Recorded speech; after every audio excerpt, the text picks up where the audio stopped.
이 진술이 바뀌었어요? 그렇습니다. 사실 아마 다들 기억하실 겁니다. 사실 처음에 이게 검찰에 불려갈 때 대리인이 뭐라고 했습니까? 안종범 수석은 우직한 사람이다. 실질적으로 그 본인 얘기도 하지만 검찰에서 진술을 있는 그대로 상당 부분 했다. 그렇게 얘기가 나오고 있었죠. 그랬는데 법원에 와서는 조금 이제 그 진술 자체가 검찰만큼 시원하지 않게 하다가 오늘 갑자기 본인 순서도 아닌데 이렇게 손을 든 다음에 오늘이었나요, 그게? 예.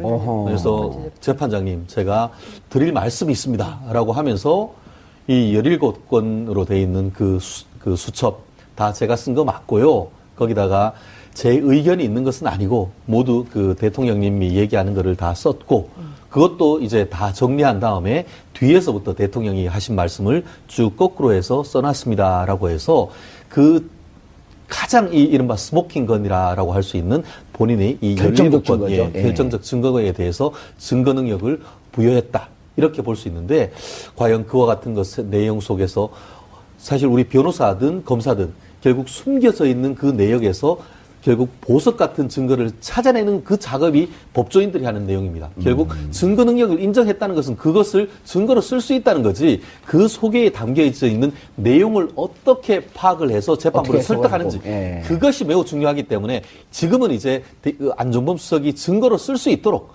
한마디로 이 그 중요한 이 자료를 요리 재료를 그 법대 위에 올려놓는 그렇게 된 것이지 앞으로 검사는 원자를 올려놓고 그렇죠. 이제 요리를 어떻게 할 것인지 요리는 이제 검사가 해야 되는 겁니다. 그 요리를 예전에는 요리로 쓸 수 없다 얘기를 했는데 아닙니다. 지금부터는 그거 요리로 쓰셔도 좋습니다. 이렇게 지금 오늘 했기 때문에 앞으로 어떤 그 판도라의 상자 속에서 이 그 실체적 진실이 나올지 그 부분을 조금 더 지켜봐야 될 것 같습니다. 그러니까 상당히 지금 재판 과정에 있어서는 무척 결정적인 터닝 포인트가 오늘 온 거죠. 그렇습니다. 사실 그렇지 않습니까? 본인이 보면은 19대 비례대표 있다가 대통령이 부르니까 비례대표직을 던지고 이 청와대로 들어갔던 거 아닙니까? 그러면서 내용에 있던 본인 스스로 얘기하듯이 국가 기밀까지 다 있다라고 했지 않습니까? 그래서 그 원본 돌려달라. 이런 얘기를 했는데 이제는 그 국가 기밀에 있는 내용까지도 본인도 적극적으로 응하겠다. 그걸 증거로 쓰시고 그 내용을 앞으로 내가 거짓말도 안 하고 진실만을 얘기하겠다. 묵비권도 행사하지 않겠다 했기 때문에 말씀드렸듯이 거기에서 어떤 내용이 나올 수 있을지 정말 앞으로 정말 기대되는 부분이기도 하고 청와대의 박근혜 대통령으로서는 사실 오늘 그 침대에 이게 뭐 이마에 이렇게 그 수건을 대고 누웠을 가능성도 없지 않을까 싶습니다. 누웠다가 벌떡 일어났겠죠. 허 교수님, 어떻게 보셨어요? 예, 안종범 전 수석이 이렇게 갑자기 입장이 바뀐 게 과연 뭘까? 근데 이제 들려 나오는 이야기로는 변호사들이 이번 이 탄핵 사태 그리고 이 재판, 당신의 재판은 매우 역사적인 일이다. 이런 것에서 대통령과의 작은 의리를 지키는 것은 중요하지 않다. 국민과의 큰 의리, 역사와의 큰 의리를 지키는 게 중요하다. 그런 보도가 나왔어요? 예, 그런 설득을 변호사들이 했다고 합니다. 그래서 진실을 밝혀라. 그것이 국민과 역사 앞에 당당해지는 길이다. 그리고 지금 대통령과의 일은 또 뭐 좋은 일도 아니지 않습니까? 아주 국민들 보기에도 그렇고 현행법에 보기에도 위법적이고 나쁜 일이죠. 그러니까 그런 의리가 아니라 국민과 역사 앞에 진실을 밝히는 그런 역사와의 의리를 지켜라. 그 이야기 아마 설득이 좀 된 것 같은 느낌이 있습니다. 물론 아까 변호사님하고 앵커께서 지적하신 뭐 암이 있다든지 뭐 이런 여러 가지 또 개인적인 어려움도 있지만 학자로서 마지막 양심이 이제 다시 살아난 것이 아닌가. 왜냐하면 만약에 제가 청와대 수석으로 간다 하면 국가와 민족을 위해서 뭔가 큰 일을 하려고 마음을 먹으려고 가는 거 아닙니까? 그게 뭐 비서관이든 행정관이든 어떤 중요한 역할을 해보고 또 그런 보람된 일을 하려고 하는데 이분이 가셔가지고 지금 했던 일이 뭡니까? 대통령이 뭐 이렇게 기업에 소개시켜주는 역할 또는 기업에 돈 거두는 역할 이런 걸 시키면은 그걸 충실하게 우직하게 지금 수행한 거 아닙니까? 결국 대통령이 주범이 돼서 뭔가를 시키면 자기는 종범이 돼서 행동대장이 돼서 실천한 거 아닙니까? 그럼 이게 그리고 그때는 그것이 국가 민족을 위하는 일인 줄 알았었고 아마 본인도 그때 이게 국가 민족 또 그리고 대한민국의 경제를 위해서 도움된다고 생각하지 않았을 겁니다. 그러나 시켰기 때문에 충실하게 그걸 어떻게 했겠죠. 하세요? 그렇게만 예단해도 아니 돼요? 이분이 경제학자 출신 아닙니까? 경제학이라는 게 거시경제가 어떻게 가야 되고 미시경제가 어떻게 가야 되고 재정학에 또 일관이 뭐 있다. 대한민국 일각이 재정이 있다고 지금 어떻게 가야 되고 어디를 줄이고 어디를 늘려야 될지 이런 큰 틀의 국가 부흥을 위한 경제 고민을 해야 되는데 그런 게 아니고 뭐 어느 기업에 돈 몇십억 받아라 어느 기업에 이거 뭐 소개해줘라 이런 일만 지금 계속 한 거 아닙니까? 예. 자기 얼마나 자기감에 야, 빠졌겠어요. 우리 허 교수님이 전에 약간 내용이 미진해갖고 내가 전화를 할까 말까 고민했었는데 오늘 무척 예리하시네요. 아니 누구라도 그렇지 않습니까? 적어도 뭐 국회의원이 되겠다, 고위 공무원이 되겠다, 뭐 또 국가 경영에 참여하겠다 이런 생각을 가질 때는 그런 엄청난 소명감을 가지고 들어가는 거거든요. 그래서 학자로서의 양심 그리고 국민과의 약속을 지키라고 하는 그렇죠. 변호사들에게 그런 설득에 저는 마음이 많이 흔들렸을 거라 보고요. 실제 그런 면이 있지 않았느냐. 그렇기 때문에 갑자기 태도가 180도로 바뀌었고 이제는 이제 물론 아마도 막 이런 면도 있을 거예요. 그전에는 탄핵이 기각되지 않을까. 그래도 이렇게 기획하는 세력이 있는데. 아무리 무너져도 솟아날 구멍이 있지 않겠는가. 있지 않을까. 누군가 그 구조 속에서 나도 어떻게 살아나지 않을까 하는 그런 일말의 기대가 있었겠죠. 그러나 지금 이제 전체적으로 돌아가는 흐름 속에서 이거는 돌이킬 수 없는 알겠습니다. 역사다 하는 그런 또 현실적 인식도 부분적으로 있을 거라고 봅니다. 알겠습니다. 내용은 좋았는데 조금 길었습니다.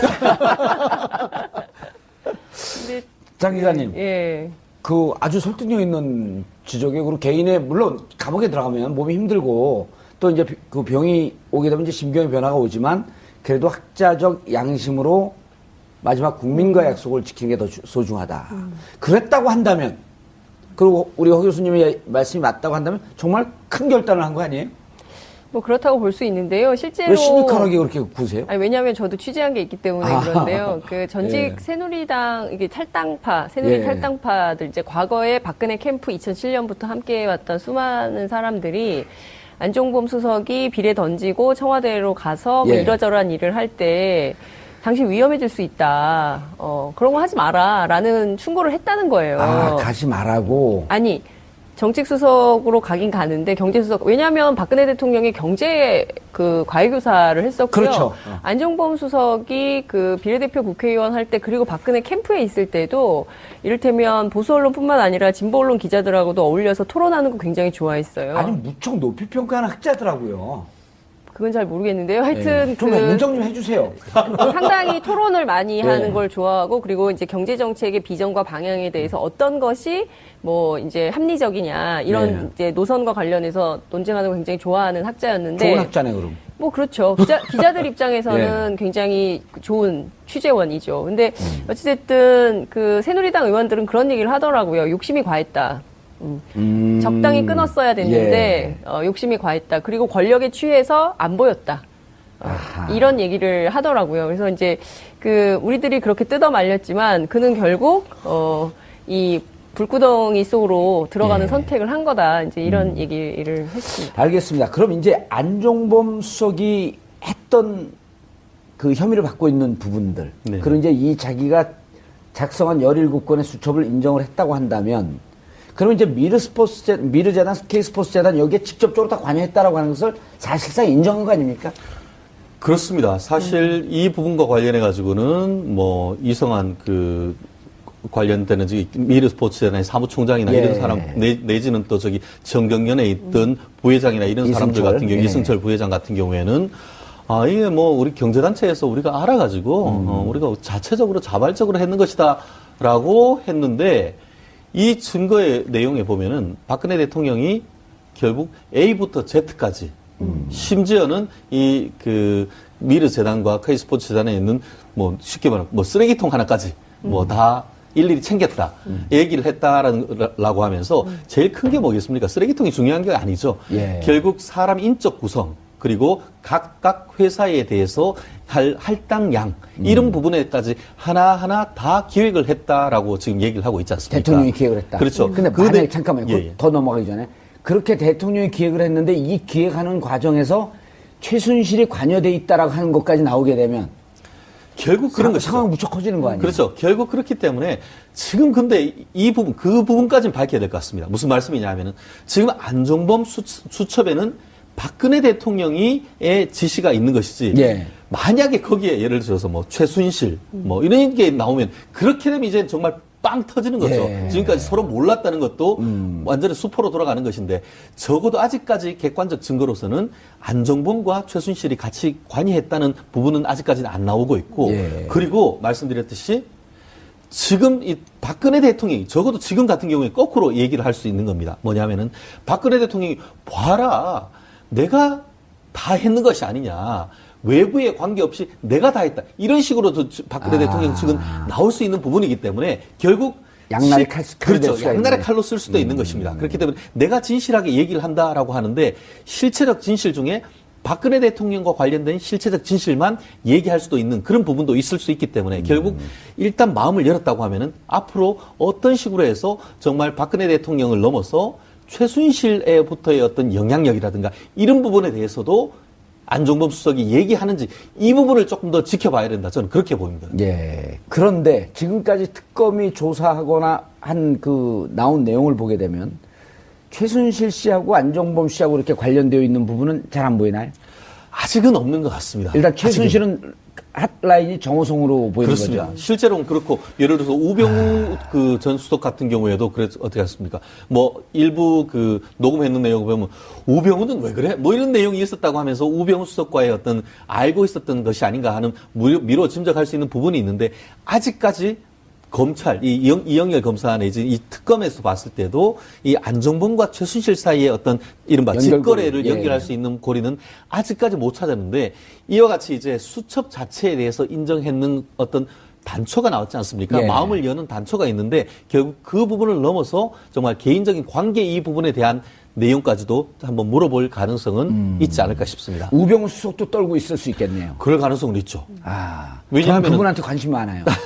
예. 그분을 세상에 지금 나타나게. 그렇습니다. 예. 사실 지금 같은 경우에는 뭐 법미꾸라지, 법꾸라지라고 했던 이 김기춘 비서실장 천하에 정말 미스터 법질서라고 했던 분조차도 지금 오늘 무척 흥분하신 것 같아요. 예. 구치소 가 계시는데 지금 다 어디 갔어? 얘기하는 우병우 전 수석은 솔직히 지금 어디에서 뭐 하는지 완전히 이 언론의 스포트라이트에서 벗어나 있는 것 같은데 과연 우병우 수석과의 어떤 연결고리가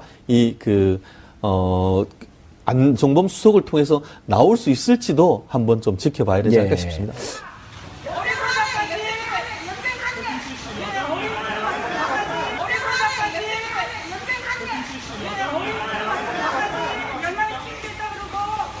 방금 전 박영수 특별검사팀이 최순실 씨죠. 최순실 씨 출석 요구를 무려 뭔가 큰 일을 하려고 마음을 먹으려고 가는 거 아닙니까? 그게 뭐 비서관이든 행정관이든 어떤 중요한 역할을 해보고 또 그런 보람된 일을 하려고 하는데 이분이 가셔가지고 지금 했던 일이 뭡니까?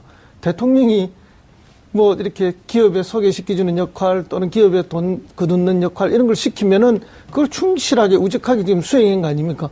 결국 대통령이 주범이 돼서 뭔가를 시키면 자기는 정범이 돼서 행동대장이 돼서 실천한 거 아닙니까? 그럼 이게 그리고 그때는 그것이 국가 민족을 위하는 일인 줄 알았었고 아마 본인도 그때 이게 국가 민족 또 그리고 대한민국의 경제를 위해서 도움된다고 생각하지 않았을 겁니다.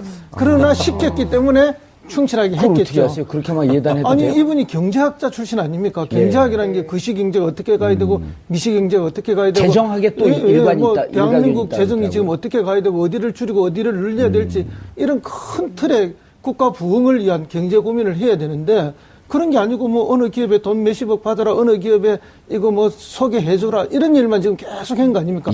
자기 얼마나 자기감에 빠졌겠어요. 우리 허 교수님이 전에 약간 내용이 미진해갖고 내가 전화를 할까 말까 고민했었는데 오늘 무척 예리하시네요.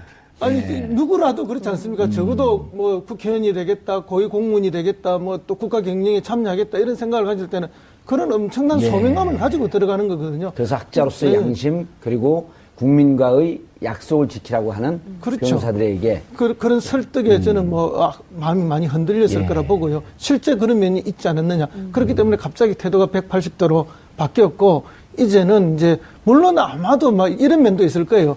그전에는 탄핵이 기각되지 않을까.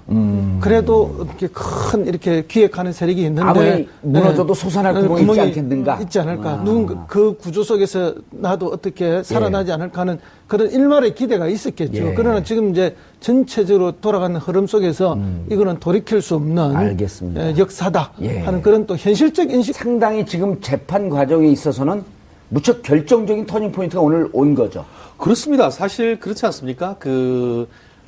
본인이 보면은 19대 비례대표 있다가 대통령이 부르니까 비례대표직을 던지고 이 청와대로 들어갔던 거 아닙니까? 그러면서 내용에 있던 본인 스스로 얘기하듯이 국가 기밀까지 다 있다라고 했지 않습니까? 그래서 그 원본 돌려달라. 이런 얘기를 했는데 이제는 그 국가 기밀에 있는 내용까지도 본인도 적극적으로 응하겠다. 그걸 증거로 쓰시고 그 내용을 앞으로 내가 거짓말도 안 하고 진실만을 얘기하겠다. 묵비권도 행사하지 않겠다 했기 때문에 말씀드렸듯이 거기에서 어떤 내용이 나올 수 있을지 정말 앞으로 정말 기대되는 부분이기도 하고 청와대의 박근혜 대통령으로서는 사실 오늘 침대에 이게 이마에 이렇게 수건을 대고 누웠을 가능성도 없지 않을까 누웠다가 싶습니다. 벌떡 일어났겠죠. 허 교수님. 네. 어떻게 보셨어요? 예, 안종범 전 수석이 이렇게 갑자기 입장이 바뀐 게 과연 뭘까? 근데 이제 들려 나오는 이야기로는 변호사들이 이번 이 탄핵 사태 그리고 이 재판, 당신의 재판은 매우 역사적인 일이다. 이런 것에서 대통령과의 작은 의리를 지키는 것은 중요하지 않다.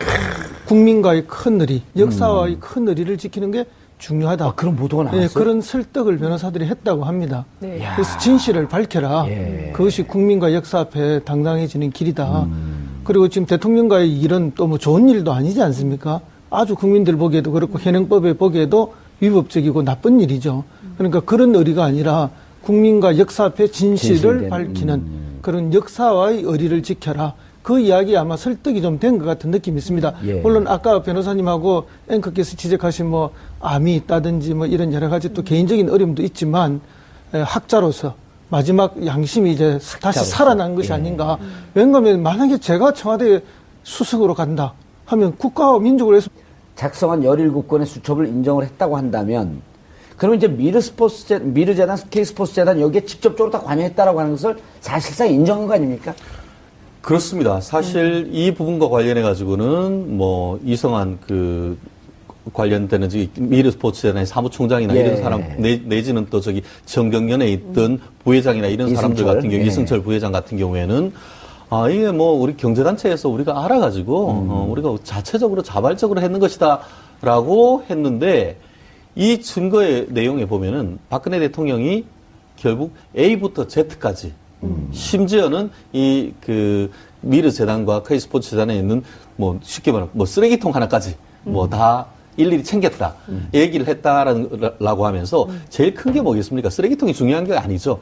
결국 사람 인적 구성 그리고 각각 회사에 대해서 할당량 이런 부분에까지 하나하나 다 기획을 했다라고 지금 얘기를 하고 있지 않습니까? 대통령이 기획을 했다. 그렇죠. 근데 만약에 잠깐만요. 더 넘어가기 전에 그렇게 대통령이 기획을 했는데 이 기획하는 과정에서 최순실이 관여돼 있다라고 하는 것까지 나오게 되면 결국 그런 것이죠. 상황 무척 커지는 거 아니에요? 그렇죠. 결국 그렇기 때문에 지금 근데 이 부분, 그 부분까지는 밝혀야 될 것 같습니다. 무슨 말씀이냐 하면은 지금 안종범 수첩에는 박근혜 대통령의 지시가 있는 것이지. 만약에 거기에 예를 들어서 최순실 이런 게 나오면 그렇게 되면 이제 정말 빵 터지는 거죠. 지금까지 서로 몰랐다는 것도 완전히 수포로 돌아가는 것인데 적어도 아직까지 객관적 증거로서는 안종범과 최순실이 같이 관여했다는 부분은 아직까지는 안 나오고 있고 그리고 말씀드렸듯이 지금 이 박근혜 대통령이 적어도 지금 같은 경우에 거꾸로 얘기를 할 수 있는 겁니다. 뭐냐면은 박근혜 대통령이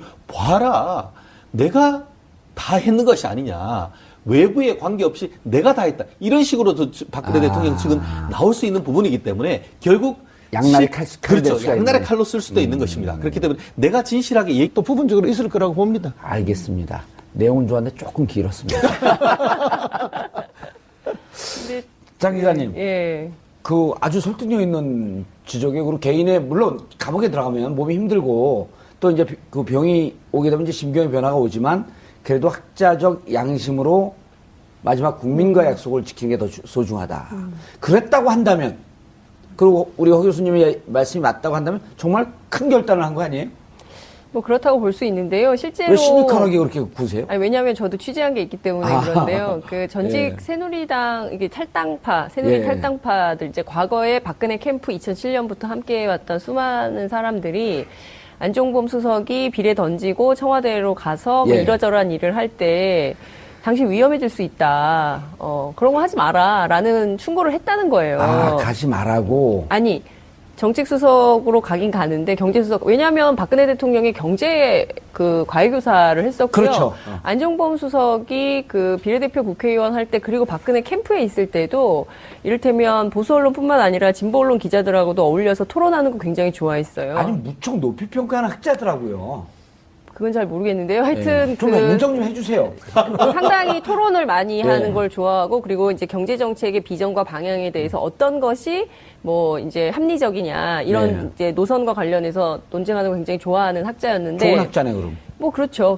기자들 입장에서는 굉장히 좋은 취재원이죠. 근데 어찌됐든 그 새누리당 의원들은 그런 얘기를 하더라고요. 욕심이 과했다. 적당히 끊었어야 됐는데 욕심이 과했다. 그리고 권력에 취해서 안 보였다.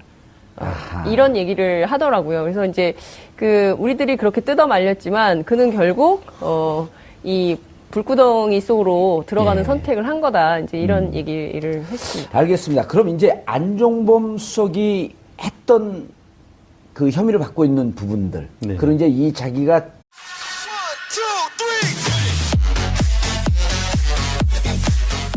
이 진술이 바뀌었어요. 그렇습니다. 사실 아마 다들 기억하실 겁니다.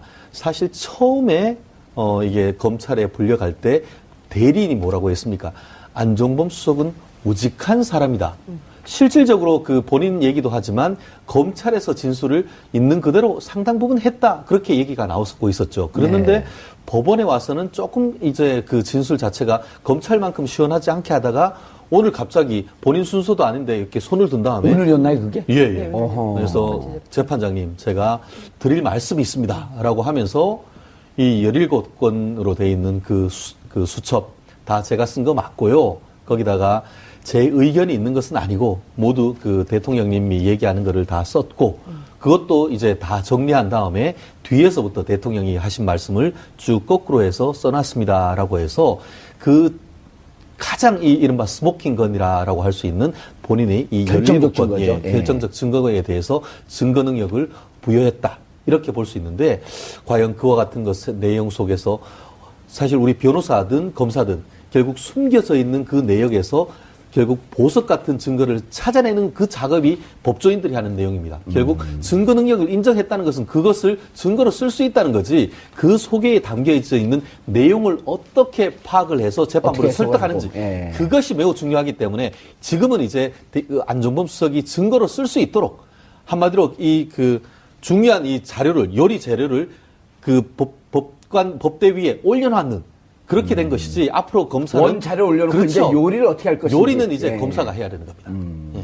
그 요리를 예전에는 요리로 쓸 수 없다 얘기를 했는데 아닙니다. 지금부터는 그거 요리로 쓰셔도 좋습니다. 예. 이렇게 지금 오늘 했기 때문에 앞으로 어떤 그 판도라의 상자 속에서 이 그 실체적 진실이 나올지 그 부분을 조금 더 지켜봐야 될 것 같습니다. 그러니까